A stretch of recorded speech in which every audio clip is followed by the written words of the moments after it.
Welcome to the Dojo, a marketing news podcast by Exposure Ninja. This week, we're going to be talking about the November 2024 core algorithm update for Google, what we should do about gift guide season if you are in that market, as well as the secrets to going viral via great, fantastic, catchy, unsurprising, amazing, astonishing titles. Let's get into it. Okay, Tim, so what's your headline and story for this week? So my story is that finally the secret to virality in content has been officially cracked. We know exactly what it takes to make viral content. Well, apparently. So there's a company called Fractal, and it's really interesting actually. So they conducted a study in 2013 where they looked, I think they used posts on Reddit to work out what the commonalities were between the posts that went the most viral. And they found that there were certain emotions, when these emotions were expressed in the headlines and the images, that significantly increased the likelihood of going viral. So they did the first version of this study in 2013. And what they've done recently is go back to it and say, okay, have we changed? Has Reddit changed? Has the stuff that makes viral posts changed? The good news is no. So what are the things that you need to do if you want to make your content go viral? Well, they found that there are three keys. There are three keys. I'm going to tell you what they are, and then we're going to play a little game. So the first key is certain emotions you need to trigger if you want to increase your chance of going viral. Now, I was quite surprised, but these actually tended to be positive emotions. So there was more likely to be positive emotions in viral posts than negative ones. So even though we're all used to seeing these savage beatdowns on Daily Mail or whatever. Of course, we all spend all our time there. Going super viral, they found that actually on Reddit, it was positive emotions that go viral. And in particular, emotions around surprise. So curiosity, amazement, astonishment, uncertainty, and admiration was also common. If you are going to go negative, also you need to opt for surprise as well. So surprise is the big thing, basically making people curious enough to click, which I think is fairly obvious, but it's really interesting to see it broken down like this. The emotion or the feeling that they sort of found most common was the feeling of, oh, wow, that's interesting. Okay, so you've got the oh, wow bit and the that's interesting. It's not just, oh, that's interesting. It's, oh, wow, that's interesting, right? So that's the first thing. We need to play into those emotions with our content. And I think very few marketers actually do this, as we'll see in the fun game in just a minute. The next thing that they noticed was that there was a timing component. So there's always that question, is there, what time should I post on social media? And the typical answer given by smug marketers is, well, it doesn't matter, just make the best content. Well, actually, no, it does matter. They found that on Reddit, evenings had 24% more engagement than daytime. Saturdays had the most comments engagement. So there was a really weird split here, actually. So you got the most engagement in the evenings, and then on Reddit from 12 a.m. till 4 a.m., which probably tells you something about the Reddit audience there. But I think the point is that it's worth experimenting with when you publish content to see what gets the most engagement, because they found some pretty clear correlations there. And then finally, before we go into our game, they found that there were certain themes which came up over and over again. So as well as triggering the emotion, they found that there were a lot of posts around triumph over adversity. So, the hero's journey or some sort of redemption arc implied in the content and in the headline. They also found that tragedy was quite a common one, as well as some sign of underworld, so something going on that was sort of hidden from plain sight. And then, of course, the good old good versus evil. So 3 things there: emotions, timing and themes. If you do all of those things right, you are guaranteed to go viral. Well, you increase your chances, your statistical likelihood of going viral. What do you think? Any of those a surprise to you, Dale? No, but by viral, do you mean catching a cold? Because I think we're all getting it. I'm not. I don't have a cold. I'm thriving. The famous last words. I found it quite interesting. It's not too much of a surprise because I'm actually a heavy Reddit user. I probably use Reddit at least an hour or two a day. but yeah, it's curious. I'm not really surprised by the timing so much. The themes kind of make sense. The timing is kind of a tricky one because I'm not sure if that's a global 12 till 4, if that's a US or North America 12 till 4, because I know there's a lot of overlap between some time zones. Like I remember early days Reddit, because I've been on there for like 10 plus years. There was like in the comments there'd be a handover between the North America and Australia, and it'd be like, "Hey, it's us, Australia. We're coming to take over and do the rest of the comments in this thread or this subreddit." It was quite like a nice little meta thing. So there's not too much surprising in here, but it is interesting to see how things have or haven't changed since their previous study. What about yourself, Jess? Yeah, I'm really surprised. I'm not surprised about the things that haven't changed because I do think they're all consistent. But I think one thing that's missing from this study is potentially the speed of the viral cycle these days and the trend cycle. Because there's some like memes and viral videos from 10, 15 years ago that you'll go back and I can recall them and say, oh, we were like quoting that Charlie bit my finger video the other night, like, whereas I would struggle to be able to tell you what was viral even last month or 6 months ago, whereas I can tell you stuff from 15 years ago because it was felt a bit more few and far between. I actually saw a post from OK Go, who are a band who had a lot of viral music videos, and that was a really interesting situation because nobody was really posting on YouTube in that way, and YouTube actually reached out to them and were like, we really like your video. Like the founder of YouTube emailed them and was like, please can you put your video on our site because it's great. And then they did, and it was hugely successful and was one of the sort of original viral videos. But even then I saw that video and was like, oh yeah, that was a huge trend. So I'd say basically all that to say, if you are wanting to jump on a trend, I think that's awesome, and I think it can be really good, especially if there's something going viral. We saw that lovely trend recently of like Gen Z writes my marketing video script, which was really fun and I really enjoyed them. But if you're a smaller business, you kind of have to jump on it right away. Or even if you're a bigger business, you sort of have to jump on it right away for fear of people going, oh, well, that's very corporate. Kind of, if it takes a long time to get that content out, you can almost feel the red tape that has had to be, and it's had to go through legal, it's had to go through this. So I think being able to be reactive and seeing a trend and saying, we need to get this out by the end of the week or by the end of next week. But past that, you might as well not bother, as awful as that sounds, unless you have something new to say or want to spin on it, or if it's really subversive, like Great British Bake Off did one a bit later than everybody else on that trend, but because they used Prue and it was just extra funny and they had her sound like she was going to say some quite heinous words and stuff, and it worked, but they're also really well known. So yeah, I'd say if you're still kind of in the mindset that viral videos are this kind of big event, they're not so much these days, and if you want to jump on a trend, you need to be doing that within the week, within the next week, because else, yeah, you might as well not bother.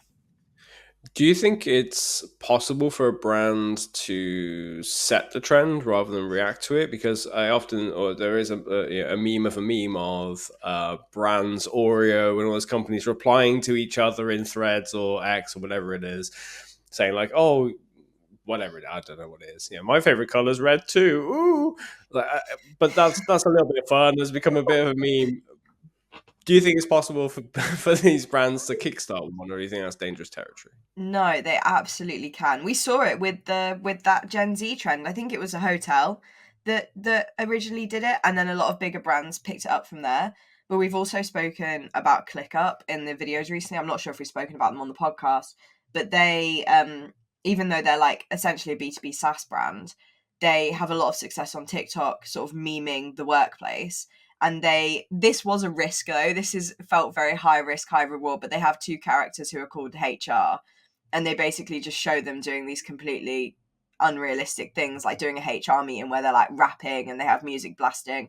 But it's got to the point where they sent them to an event as the characters to like be silly at the event. People there were recognizing them because they're in the ecosystem and, have come across the content before. So I think it is possible, but it can sometimes be high risk, high reward, and you have to be really in tune with your audience and what they want and what gives them that, what was it, Tim? Wow, that's interesting moment. I think is what you kind of need to know. What is going to make your ideal customer persona go, wow, that's interesting, or wow, that's really funny, or wow, that's so relatable. And I think that's one of my observations from this, is that actually by putting things through this viral lens actually just makes content more interesting. You don't have to be aiming for virality necessarily, but you can see what the best, most viral content does, and then you can, I guess, pass your stuff through its filter. So who wants to play a game? Obviously. Me? Yes, please. Yay. Okay, great. So what I've done is I've gone to find some of the most boring headlines that I possibly could, and I've rewritten them through this viral lens. And Dale and Jess, your job is to figure out which is which. So I'm going to read 2 headlines. I'm going to mix up the order, and you've got to try and work out which is the viral one and which is the dry, we just published a press release one. Are you ready? Yes. Ready. Go for it. If you don't get this right, then actually it's me who's the loser, right? Because I tried to rewrite them. Okay, first headline. 3 ways to bridge the skills gap for data centers of tomorrow. Okay, so that's the first headline, and I'm either going to give you the original or the rewrite. Ready? Is this the world's hardest job to recruit for? Dale, Surely. Which one is the original one and which one is the viral one? Second one is viral, first is original. Yes, Jess, you got it Yeah. right. So, yeah, okay. We'll come back to you first next time. And right, this is such a great game. But the point is, there's actually some really interesting stuff in this article. 3 ways to bridge the skills gap for data centers tomorrow. No one's going to read that. It's boring as hell. But actually, they were talking in the article about how this job is really difficult to hire for. And I thought, well, let's play on that a little bit. That's something that's a bit more interesting, has a bit more. Yeah, that's a really, honestly, Tim, that second headline, I was like, that's got to be it, because that is cracking. Really good. Here we go. All right, next one then. New legislation due to slam unsuspecting businesses if workforce doesn't finish their lunch. And then this next headline for the same article, print waste urges businesses to act now ahead of new food waste legislation. Jess, which is the viral one? Which is the original? I think the first one is the viral one, but it's still a bit wordy, Tim. Okay, fair enough. The point here is there's some new legislation which actually is going to penalise businesses if they create more than 5 kilos a week of food waste. That's crazy, right? That's wild. That's super interesting. But they've gone and written a headline about their own business. No one cares. Losers. Anyway, next one. Dale, this is your turn. Who's going to win? There's no winners here. Time to talk about Tourette's, a story of success. Or, I swear at customers and my company loves me. Second one. Come on. That's really good as well. Dale's right. You're clicking, right? You're clicking on that second one. Same thing, different headline. All right, next one. UK and Europe plan to reunite. Or the Translation People continues its growth strategy with acquisition of Dialogue Language Services International. I'm going to guess A for that one. Yes, Jess, you're right. Everyone's winning so far, except the listeners. Okay, final one, Dale. This is going to you. A new EV charging hub to tackle air pollution in Sheffield. Or drugs and bribery inside the secret plan to force Sheffield to ditch their petrol cars. I hope that one's real. That's great. Please be the second one. Well, yeah, the second one is basically they're giving out free Starbucks vouchers, right? So there's bribery and it's caffeine, so there's drugs. So this is this real life story of drugs and bribery. So there you go. But you do know that people who hate EV cars actually see it in this way. So that's what made that headline even funnier to me. Exactly, we're pressing a button. This is going straight on the Daily Telegraph. Well, there you go. There was one that I actually couldn't. It was so boring, I couldn't find a way of viraling it. That is automotive Nice. supply chain management with SAP. Why implementation of the system makes sense. It was just an advertorial for SAP. There was no value in there at all. But thanks for playing the game, Dale and Jess. I think everyone wins. We do. I feel I like think a that was winner. really good. I thought it was a good way to compare the two. And I think it just goes to show that there's always a better spin for your audience. Like some of those wouldn't necessarily be ideal for the target audience, but if you're just going for clicks, fine. I know Yeah. Tim's like, oh, so shocked. What? But also, I think a lot of businesses assume that their target audience does want that dry stuff and does want to hear, oh, our business is implementing this thing. Like, how does that actually benefit them, really? Is it, it's that whole benefits and features thing. Are you actually selling the benefits, or are you just telling them the features? Are you just telling them the facts? What does that actually mean for them? Like, always think, why should I care? Imagine your target audience seeing the headline and saying, why should I care? And if they don't care, they're not going to click it. So just keep that in mind. Make your target audience a little bit brutal and a little bit cutthroat, and I think it'll improve your writing and your headlines for sure. Well, before we move on to the next story with you, Jess, I do want to set our listeners and watchers a challenge to answer in the comments if you're over on YouTube. And you can drop a little comment on other platforms too. Can you rewrite that title, that final title of Tim's? Oh. And I'll repeat it again. Automotive Supply Chain Management with SAP. Why implementation of the system makes sense. Give us your revision in the comments on whichever platform you prefer. I'd love to read those back. Okay, so Jess, next story up. What have you got for us?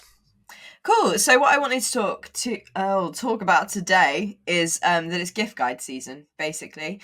And this is important for a huge range of businesses. It's mostly kind of in the e-com D2C space, but there may be some opportunities for other businesses. So if you've just heard that, don't shut off, because it may also apply to you. So gift guide season can often be seen as kind of a link building activity, and it can often be seen as something you sort of need to do with other publications, which is absolutely true. And it's a really fantastic opportunity for that, but it's also a great opportunity to make your own. And what's great as well is making your own allows you to get like super niche and really target your audience directly. So for example, some of the very obscure gift guides that I came up with yesterday was gift guides for someone obsessed with golf and nature, gift guides for the Apple fan who has everything, and gift guides for people who love to try weird foods. Now, kind of like with the thing that we just did with Tim, that's a lot more interesting than gift guides for golfers, gift guides for Apple fans, gift guides for foodies. Like, they're very basic. They've been done before. So I think really thinking about what your target audience is interested in and where those crossovers are can be really helpful, because another part of that means that if you're creating your own gift guides, there's not going to be too much repetition. You're not kind of going to be going, oh, but if I link to this product, they sell something quite similar to what we sell and it's a competitor, and etc, because you can think, okay, actually this member of my target audience, is really into Apple, can't get them stuff from the Apple store because that's too obvious, they already have it. So we can recommend, what did we see yesterday? It was a HomePod mini plant pot that's 3D printed to look like a HomePod mini. There was a plant pot, and that's really cute, and there's all sorts of little Apple products that somebody who knows their family member likes Apple might not know about, but they don't necessarily compete with each other. So you can get really creative. But one of the things that kind of came to mind for me as well was that if you search for your target terms, like gift guides for X group of people, and see what's out there already, have a look if they're actually demonstrating EEAT, because if not, then you could definitely have an advantage by just buying and trying and testing some of the products and just showing them, taking photos of them and exploring them. That gives you that experience. Is that the experience part? I think that's the experience part. Yeah, physical experience with the thing. Rather than just talking about it based on like what other people are saying online, or the specs, and just, well, obviously people who like Apple would like this because it has this spec. what do you actually think? Have you actually spoken to somebody in your life who is obsessed with Apple? Do they actually think this product is awesome or not? And yeah, just getting hands on with the products will really give you that edge over your competitors who have just Googled best products for this group of people and then added them to their own list. Especially because Google is pushing that EEAT so massively, and we're seeing an influx of, gift guides that are being AI generated with information that's just pulled from other articles on the internet. There's actually quite a big movement on Reddit at the moment where they're falsely recommending really boring like restaurants so that they'll get pulled through in the AI in the top like places to go in London that locals love, rather than the actual places that locals love that they want to keep safe. So, the information that you could be pulling through from the AI might not be the best anyway. And I also think it gives you an edge when you're pitching gift guides to publications too.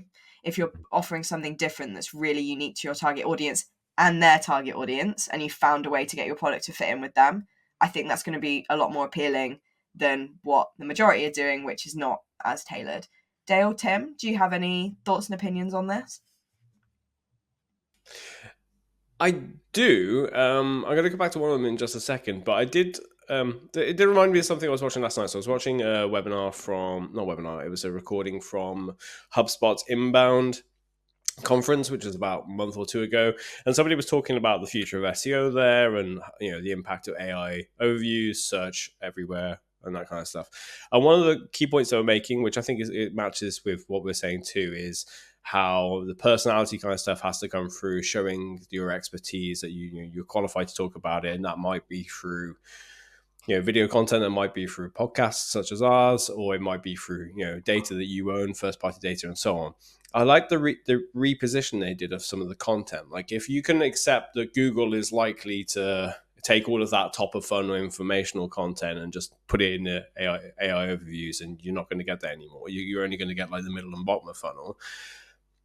The content you do can still be present, but you just change the angle, reposition it. So it's not like, I've got their slide in front of me, which said, I managed to find it while she was talking.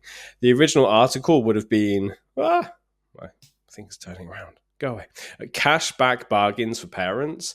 They switched it to put that person forward and say, ask an economist, cashback deals for new parents. So in this instance, where you've got like a golf gift guide for golfers and stuff like that, you say like, ask a golfer, ask a golf teacher, ask some variant of that, like ask a golf club manager. I don't know, but like, you just put that, here's the personal opinions of somebody who's like understands it well, rather than like, here's just a traditional gift guide that we've got these gifts, these products sent to us by a bunch of PR people or whatever.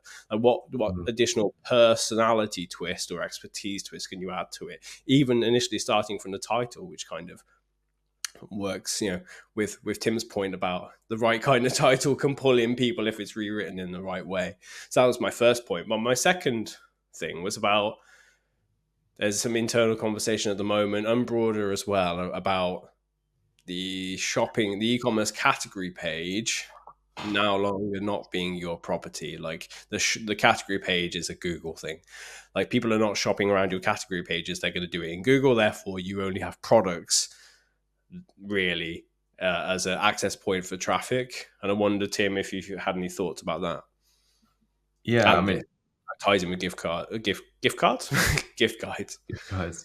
Yeah, I mean, just to go on your first point quickly, I think that's a really, really excellent point there, because if you're thinking about, I mean, potentially gift guides are vulnerable to AI as well, unless you can somehow figure out how to get someone who's searched on Google for gifts for people who like golf and nature, or more likely a really long query, which Google then whittles down into gifts for people who like golf and nature.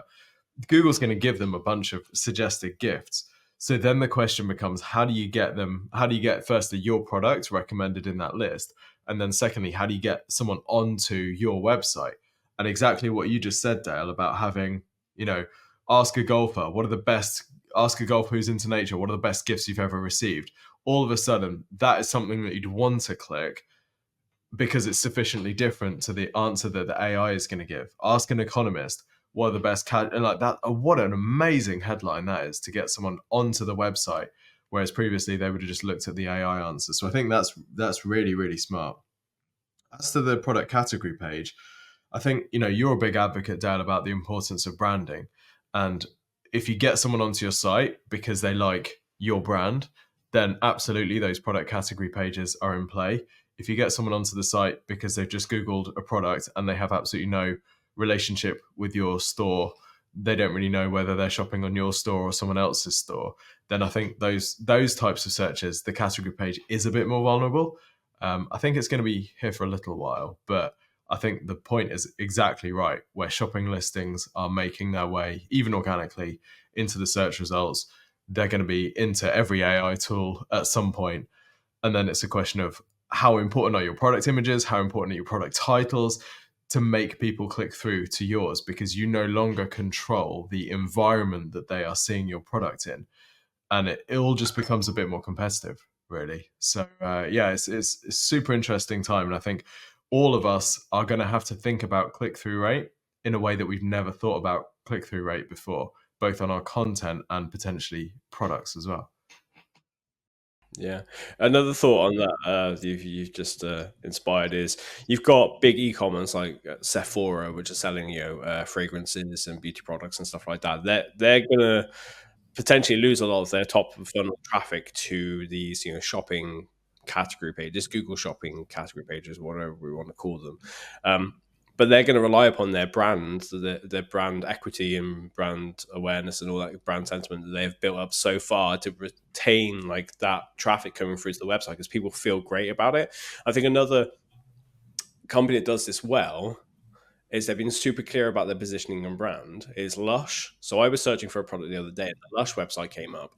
It wasn't like, here's a product, here's the information you want to know about that product. So this product is made, this cream is made with whatever. Here's a little icon you can click on that will tell you everything you want to know about like shea butter or whatever. Like they've established that we're going to be product experts. We're going to know stuff really, really well. Just similar to The Ordinary, which is one of our clients. They just understand that people want to know the detail. They want to understand where the stuff is coming from. Therefore, our brand is going to be known for that. And then when people come through to the website, they're going to get that information, which you can get through AI overviews and maybe Google product summary pages, whatever it's called. But people are going to trust the brand overall because of what they've learned everywhere else, which is where this whole search everywhere or marketing generally comes into it.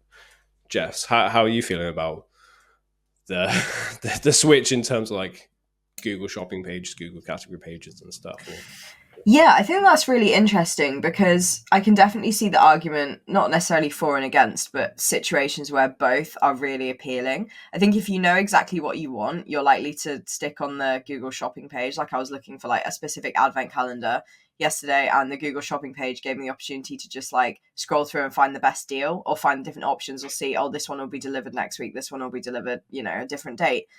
But then in the same vein, sometimes I'm just like, I just want to see what the Disney store has now. And I'll go into the category and go into we want Christmas decorations, but we just don't know what we want. We need to be inspired. So we're in the Christmas section, in the home section, just scrolling, or we're in the sale. Love the Disney store sale page. It gets a lot of traffic from me, let me tell you.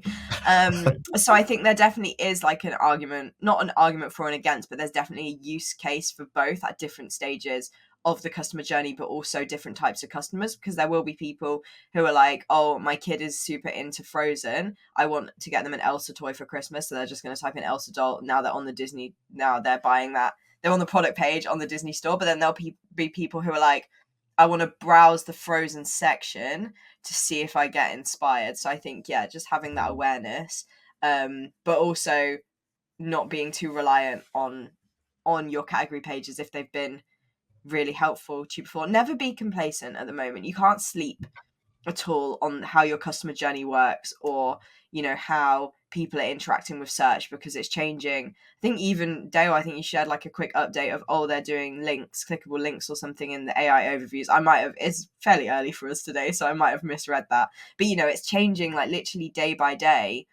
I had somebody asking me about AI overviews, and I was looking for a few different videos that we had, and I saw one from 5 months ago, and I was like, there's no point in sharing that one right now because so much has changed, because it's, you know, something different every day. So yeah, just make searches and see what happens, see what comes up. Is there loads of shopping things coming up that look great? If you're not appearing, do you need to be running shopping ads? Do you need to be making changes? Like, you know, just be searching every day. That's a great point, but I think you created something there as well. Like, make searches. Don't rely upon like the search that's going to happen. Like, create a search as well. Like, put out something so incredible, a product, service, or whatever, that people are like, I'm going to search for that. It's a lot safer than relying upon capturing 2% or 10% of an existing share of search. Like, if those search queries already exist, that's amazing if you can capture it, but it's really, really hard. But if you can create something that's so unique, like a particular type of advent calendar, you own all of that because you're the only one developing it, the only one selling it, and so on. Like, I saw one which was an advent calendar for a particular type of alcohol, and you got like 24 different alcohol, blah blah blah blah, and they're the only person, as far as I'm aware, that offer that particular product in that space. I don't know of very many others. So that all the searches are just going to highlight that page, highlight that company. So if you can create searches, make searches, like you said, I think you've got a lot of winning potential there as well. I like that. I didn't actually mean that, but you inferred something really cool from it. Yeah, I was just like, just Google something, and you were like, actually, this is really profound. But I think what you said was a really good point. But I also didn't want to be taking credit for something that I had not come up with. No, it's just the way you said it. Make searches. I interpreted it initially incorrectly before you explained, and that gave me an idea. That's cool. I like it. I'm wondering if we will see, sort of tying into what you said, Jess, about EEAT, and I'm wondering if we'll see an increase in the use of EEAT on product pages, because thinking about e-commerce, we're going to have a bit of a splintering, aren't we, where we've got own brands who can compete. You know, think of The Ordinary, for example, huge amount of detail on their product pages, lots of technical information, absolutely amazing for an LLM based search, because they want to share statistics, and there's plenty of info on those product pages. If someone's searching for, you know, whatever particular skin conditions or things that they want to address, those product pages on The Ordinary site are gold, because they talk about all of those things. And then you, on the other side of things, you've got maybe the big box stores who are selling lots of other people's brands. And what do they do to make their product pages stand out? Because they're going to essentially have the same product as a lot of other stores. And a lot of these product pages are pretty thin. If I think about some of the department stores in the UK, for example, their product pages are essentially just manufacturer descriptions, maybe slightly rewritten. And I wonder if one of the ways that they'll find to compete is through sharing firsthand experience, demoing these things. What justification can we give the LLM or the general search engine, really, to show your version of that product versus your competitor? Because you don't just want to get into a price shootout. You really need some sort of justification for it being your product page which is showing in that search. And I wonder how much, particularly the experience part of EEAT, will need to creep in there as a bit of a differentiator. Yeah, we've got an upcoming video about, I think it's the content marketing one.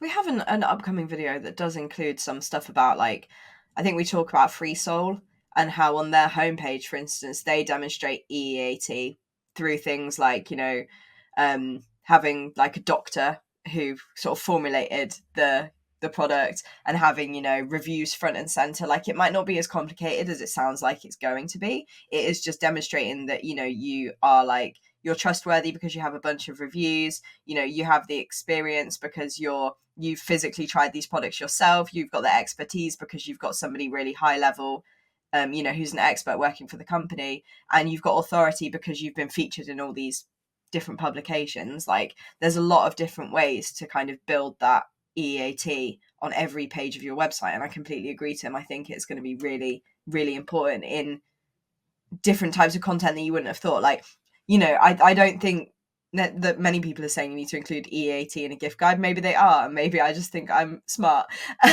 But I think it is something that if you're not thinking about it already, please do, because I think it could really elevate that kind of content for like the coming months. Jess, that's great. Really love that story. So I'm going to move on to the final story for this week, and that's one of mine. And the headline for this one is everything we know about the November 2024 core algorithm update so far. And we know nothing. Anybody who tells you otherwise is lying.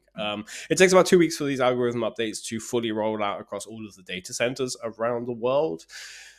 So anybody who's kind of making assessments in the early hours is really just guessing at this point. However, in our experience, because we've been doing this for more than a decade now, is that you've got a few telltale signs of the causes of algorithm drops should you experience one. So they tend to look into quality, and that could be quality of content. It could be the quality of your links, because these are two crucial parts of algorithms generally, and not just Google's, but Bing's and all that. There are other factors in there too, but content quality is one of the highest ones, links too. So if they've assessed that your content is not of a high quality, it's not helpful, then it's going to impact you, and maybe some of your pages, if not all of your website, could potentially go down. But just bear that in mind that with algorithm updates, core or specific to shopping and helpful content, whatever, sometimes it can be page specific updates. So some of your pages may just disappear, others will take off. Not always will it be the entire domain that will disappear unless you're doing something crucially wrong across all of it. So I'm going to get into what some of those crucial across domain problems could be a little in just a second. So quality, super important, but also coming back to what Tim and Jess were covering earlier of EEAT, so experience, expertise, authoritativeness. Yep, I got it right that time. And trust or trustworthiness. So basically, how much can we trust you versus Bob in the street or Sally in my cupboard or whatever? What's she doing? Where did she go to the toilet? She was looking for, I was just thinking of the West Wing I was watching the other day, where they think they're going into the bathroom, but actually it's a cupboard. Anyway, so yeah, they're going to assess all that kind of stuff, and they're going to determine if your brand or the people creating your content, so you make sure you have those author pages there and all the signals on-site, off-site that you can be trusted. Of all the stuff that they can check, can they trust that your content is trustworthy and you know what you're talking about and anybody should believe you? If not, that's going to be a possible cause of any drop too. But also UX, so user experience. There's been a bit of chatter around a few creators being invited into Google to talk about why were they impacted by the helpful content update from September of last year. Just on that point, helpful content update is no more. It got rolled into the core update, so anybody who got hit previously may bounce back in a core update or may be impacted because of the helpful content update during the core update. So it's still a factor, will always be a factor. But part of it for those people was they were told your content wasn't the problem, which either means it's links or something else.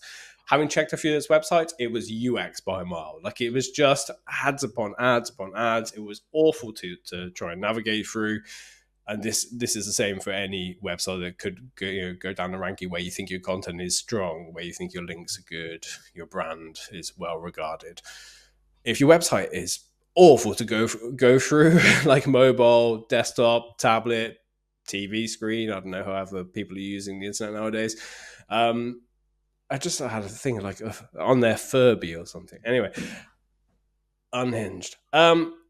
Yeah, you could be impacted because your website is just terrible to use. So you've got to factor that in as well. It could also be niche specific. So if you're in finance, sometimes finance will just take a bit of a battering because they fine tune the algorithm to be a bit more stringent about who should or should not be included in there. Or it could be a health industry, health vertical, something like that. The your money, your life terms, sometimes they can be impacted as well. Or it could be because of just a mass feature update. So for example, if they're fine-tuning the shopping algorithm part of the larger algorithm, part of the core, that's 80% of the core update is about shopping.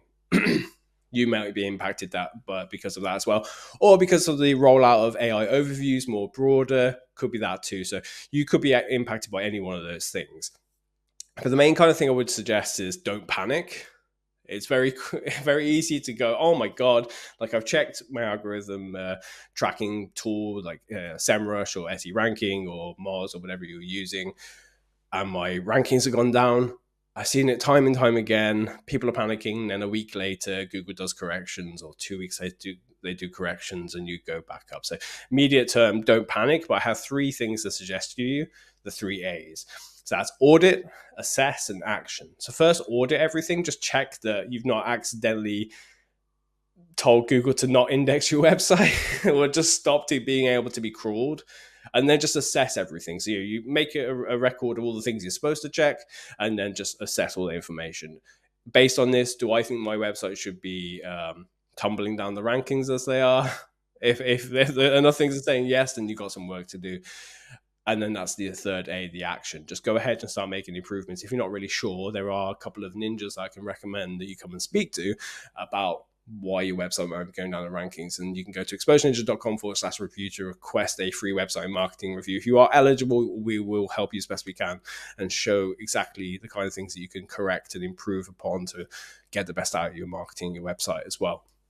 But you can just confirm the drop. So go to Google Search Console, Google Analytics 4, or whatever your analytics platform is. Just double check to see if there's anything there that would say, actually, my rankings are fine, but my traffic is down because I deleted the tracking code off my website or something like that. In Google Search Console, it'll tell you if you've had a manual action, which means that you've actually been served a penalty that says you've been removed because of some naughty stuff you might be doing as well. You can also check against timelines. So there are tools like SEMrush's Sensor. There are a whole bunch of Algoroo and a bunch of others. You can see how the algorithm changes over time. There's high volatility right now. It may be that's the reason that your ranking has dropped, and you have been caught up in this too. But also analyze your competitors, your vertical, your share of search, see how much it has gone down or not. It could be that everybody's feeling the burn right now, and that everybody's gone down, and there's been a plethora of one-page articles that are short one-page articles that are starting to be ranked in the first 10 results or in the AI overview versus the 10,000 words that you and your competitors have put out over the last couple of years. So just have a look around there. I'm going to go back to crawlability as well. So if your website can't be crawled because you've blocked the robots, Googlebot or whatever, that's a fine reason why Google might decide not to rank you. May not be associated with the algorithm update, but it's at least a way of you just double checking that you've not put a foot wrong, just as the foundation stuff. Then we come through to like on-site. Have you done anything around this period that is just coincidence that your rankings have tumbled down whilst this core update has happened? So did you make any on-site changes that you were intending to do? So you updated the main menu or changed all of your CTAs across the website, you changed the way your internal links work, or did somebody publish a bunch of stuff they weren't supposed to at the wrong time, or did a bunch of SEO updates, content updates, dev updates that may have broken something down the line, which meant that your website came tumbling down as well. So just go ahead and double check that and see which kinds of content are impacted if you are seeing a ranking drop during this November update. It could be that it's your informational content, your commercial content, it really depends. Or it could be a particular subject matter. If you cover more than one, just go ahead and just double check that as well. Offsite, strongly recommend you use a tool like SEMrush to just see, is the site health okay? Are your links okay? Has anything changed there? If you do want to give it a trial, if you're not currently using a SEO suite, I'd recommend you go to thankyouninjas.com and you can have a 14-day trial on us. Just have a look and see, is everything how it's supposed to be? And you can also check links there as well. You can actually set up all of your keyword ranking, tracking stuff in there as well. If you really strongly suggest it, because it's one of the best tools to do it. But you can see your links too. Will tell you your new links, your lost links. And if you're seeing a lot of lost links, that could be a contributor as well. Also, you've got to think beyond your website. If some of the websites you rely upon for links, or just educating the knowledge graph, the algorithm about your business and your brand, and they've all taken a beating, but you haven't, that's going to impact you by association. So if you relied upon like 5 websites to build up your brand equity, your link equity, all that kind of stuff, and they've all tumbled down to page 5 where nobody goes on the Google search results, that's going to impact you because those links, that content has lost value, therefore they're doing you no favors. So yeah, those are kind of things that you can do. Again, nobody's going to really know a lot at this stage, but historically, this is kind of the stuff that would impact your website. down to content quality and crawlability. But we'll keep you updated if we do see any changes for this core update versus other ones, if and when we discover anything different. Any thoughts? Not necessarily, because you were very thorough about what you said, but I think a lot of the advice here was really fantastic for any time you experience a ranking drop, even if you can't attribute it to a big core update. And I think, not to push us along, but I think this is potentially the lesson story as well, unless you disagree. But I just feel like that your 3 A's of audit, assess, and action are just really, really solid. And I think anybody who is going through a ranking drop, please follow these 3 A's. And also the first step, which is to not panic, because I think it can feel really scary and you're like, what the heck have I done? But by auditing and assessing and potentially retracing your steps in some regards and going, okay, well, what was changed? Has a page had a massive update or something? You know, have we changed something on the site? Is there something in the back end that felt like really routine to maybe somebody on a different team that they didn't communicate it to you that may have had an impact? So yeah, I really like those. If we wanted to use that as the action for the end, but maybe Tim, you might have some more input you want to add on this story. Not really. I think anytime you see a ranking drop, there's two potential causes, right? Either Google is taking a dislike to what you do, or what you do is no longer giving you the artificial benefit or gain that it used to. And I think this is it sounds like a small distinction, but actually ever since the first Panda and Penguin updates, we've been sort of explaining to people that, well, maybe you were ranking higher than you should previously, and Google has just closed that loophole. So it doesn't necessarily mean that you've been penalized. It just means you're not getting the gain that you were. So then the sort of the threshold increases for you, and you have to work harder to get that ranking. So I think just being conscious of that dynamic. But yeah, the 3 A's is great. Did you invent that, Dale? If you did. I did. I had no support by any AI or anything. That came to me myself over coffee this morning. Okay, well, we will very quickly just see if we can pull some tasks from it. Not necessarily from this story. Do we have like a preferred story to pull tasks from, Jess and Tim? I do actually really like Tim's one in terms of maybe taking some old content that you have that didn't perform particularly well and seeing if you've like buried the story in there and actually the headline is turning people off.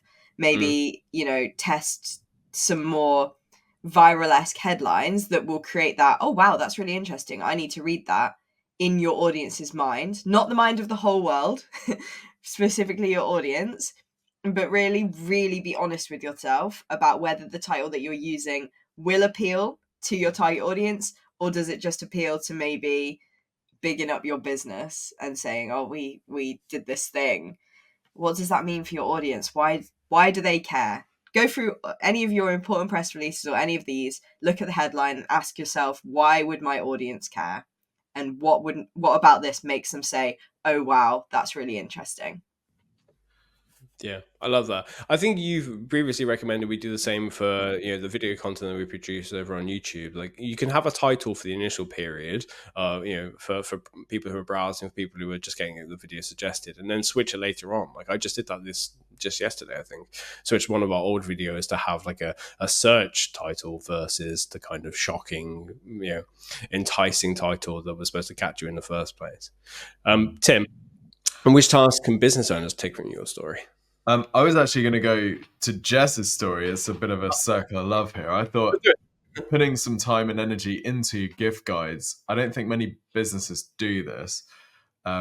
You also, Dale, talk about the fact that we're in strategy season and a lot of businesses are planning for their next year. So if you're selling B2B, maybe you could do some content around this if a gift guide isn't quite right for you. But it's thinking of different ways that you can present your product or your service or your business, different types of content, knowing that all of the AI search tools now are very happy to do super long tail searches. So I think we're going to see an increase in the amount of niche content being published. So if you are super relevant for someone who's obsessed with golf and nature, or the Apple fan who has everything, or the Apple fan who lives in a small apartment, or, you know, whatever it might be, I think this is the time to publish a lot of niche content and get some visibility in those searches. So this is maybe a suggestion to think outside of the normal content box about the types of content that your product, service, or business might feature naturally in.